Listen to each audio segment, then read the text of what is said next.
relief capacity within the system. And you start out building a little at a time, and you keep adding to it incrementally until you reach the point where you've taken at least enough stormwater out of the system so you do not have routine backups, even when you have a severe storm. The nice thing about this plan is we get a nice contribution from the MMSD to start us off. And they're going to pay for that new interceptor sewer connected to the village then has an opportunity for a fairly modest amount of money that you can afford, and you have the debt capacity to do it, probably over about a 3-year cycle beginning in 2020. As you multiply the impact of the new MSD interceptor by building laterals, down your streets, try to coordinate that with your street reconstruction program, and you take more and more water out of your combined system and put it into the new relief sewer. And you'll find out by then whether that's enough. You still may have to build the outfall someday, but you wouldn't want to start with that. That's a huge expense, and I will tell you they work great. I've built them before, but the environmental rules have changed so much. 25 years ago we built these things. We got a normal permit, there was no muss, no fuss, and we took all the stormwater completely out of the combined system. As you heard tonight, you're not going to get a permit to do that this day and time. They're going to be concerned about the environmental impact of surface waters running across streets, filled with salt or snow chemicals, or all the same, running across yards and picking up fertilizers or pesticides or whatever might be on the ground. So even if you get to that second phase later, you're still going to have limitations on what you can do getting out to the river. So I think if you start this, you have an opportunity, number one, to leverage the MMSD, and they should be a part of your solution. It costs them a lot of money to treat all that stormwater and to deal with the backups. So although this option, they'll still be treating it, won't be going to the river, it'll be going to their treatment. But they'll be taking it in a little at a time as they do the deep tunnel water as the storm abates and they have time to treat it. So this is a real good first step.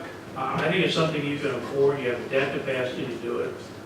We'd like to, I think it's coming back the next meeting, and as soon as we can, we'd like to wrap it into your long-range plan so that you have a real concrete series of steps coming up. We are going to take action in that southeast quadrant of the village to deal with the basement backup problem.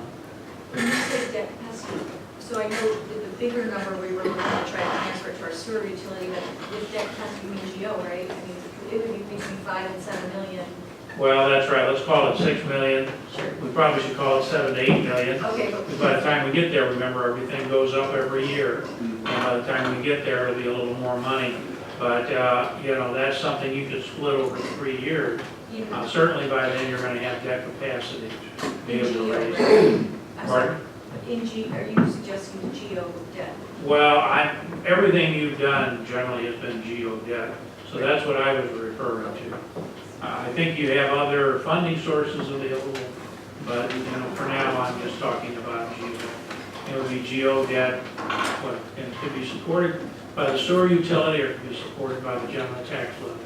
The board can make that decision when you get there. So, Mustafa, we'll be looking forward to your next iteration here.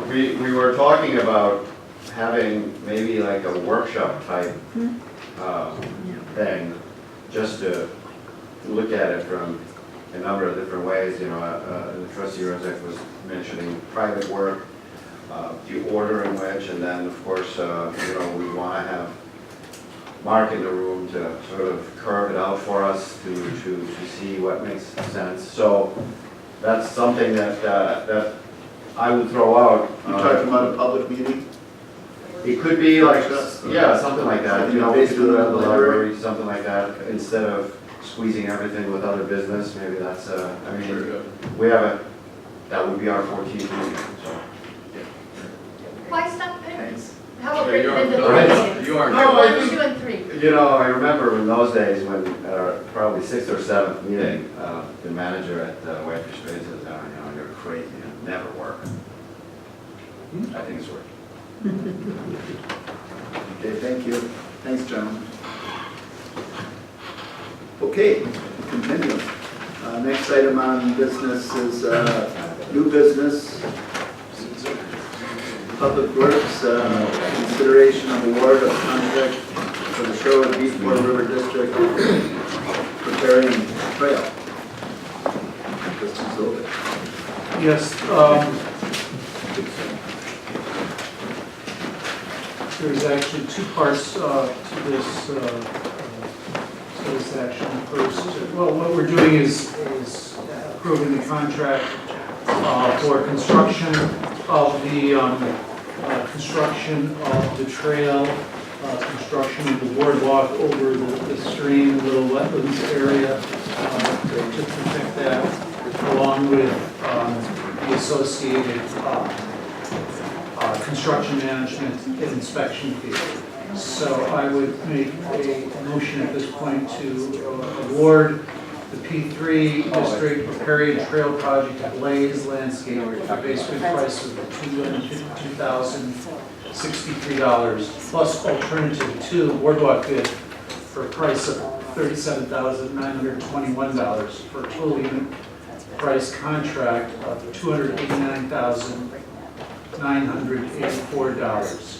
Correct. Yeah. Okay. Any discussion? Trustee Rozick. I just thought in committee, it was made clear in the fiscal note that it doesn't say it here, but that it's coming from CID 3. I had a question about how we have taken out money from the budget and parks and where is the money coming from, but it's actually CID 1.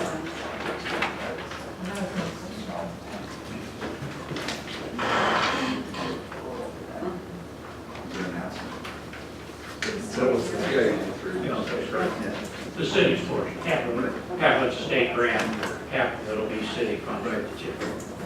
Oh, and one other thing from committee, I'm sorry, was we asked, there's other parts to this project, why aren't we doing them all at one time? And it's coming from the same TID, and we're utilizing the full match of the grant, or the full grant now. And the response from staff was the intent to apply for another grant at some point to replace it up, be different, some of those costs. More than welcome to do that. But what I'm Would that apply for the canoe launch? If we apply for it. Was- If we apply for it. Right. And what would be the cycle of that opportunity? The stewardship grant application deadline is May 1st. So we would do it Next. next year. The apply next year for, but most of the grading work for the canoe launch as designed is going to occur. Right, so it would be accessible by the public. So just the finishing touches by the water, and it needs to happen because the excavation for the canoe launch is the trail. Yes. So we need that done. Okay. I'm glad everyone's winning. Me too. Yeah. Any other discussion? I'm really excited about this. We've been waiting a really long time. It was mentioned briefly in committee, and we do need to have additional discussion at committee and the pool board, and actually probably with parks, more appropriately with parks, with regards to once we build this trail, controlling the use of the trail, specifically the significant damage done by bikes on these trails. And the trail isn't being, it wasn't designed, is not being built as a bike trail. And there's significant issues that we need to contemplate addressing in the future. Two other things we discussed in committee that might be relevant. The maximum grant that is allowed that we applied for and received from the stewardship was $192,500. We're only using $187,500, so we're keeping $11,000 on the table. And then the other thought was, this does not create any signage. And so, that grant money, the total award has been awarded to us at this point, given with this budget, we're not using all of it. However, during construction, particularly when we get to that wetland area, that stream area where the boardwalk is needed, that's why we need to have, the next motions could be for inspection and management services. Good people inspecting and managing, because we go this way or that way or longer. So that might use part of it.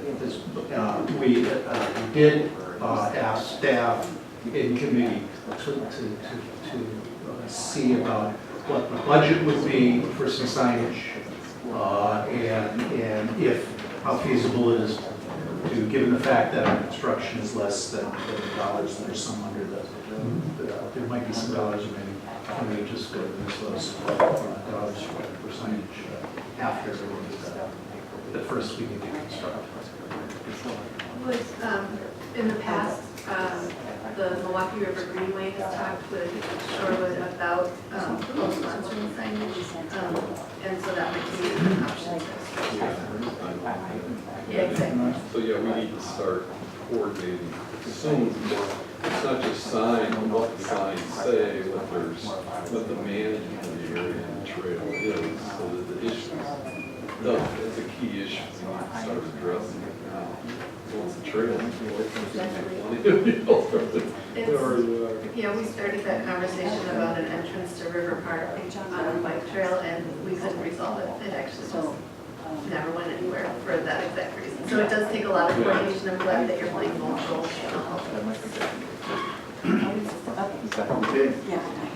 Okay, I just remember from looking at the CAFR that we're actually in a negative fund balance position at TID 30, so just bring that up as we're talking about spending however much, 140,000. We're already in the negative on that TID asset. It says right here in the CAFR that we are.